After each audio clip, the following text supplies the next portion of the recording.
How to remove the background in CapCut.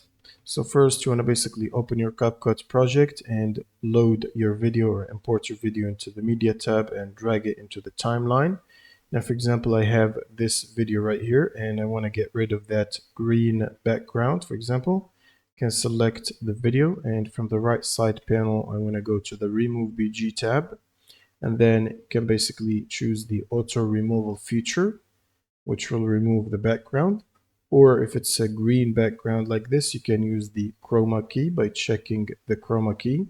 And then you can use the color picker, pick the green color like that.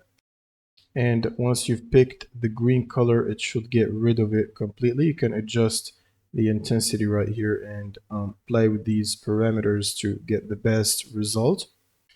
Otherwise, you can also use the auto removal, which will use AI to remove the background.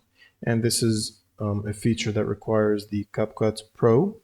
So once you've done that, you can basically start using that video and start overlaying it on top of your other videos to use it without the background. And that's pretty much it for this video. If you have any questions, leave them in the comments below, and see you on the next one.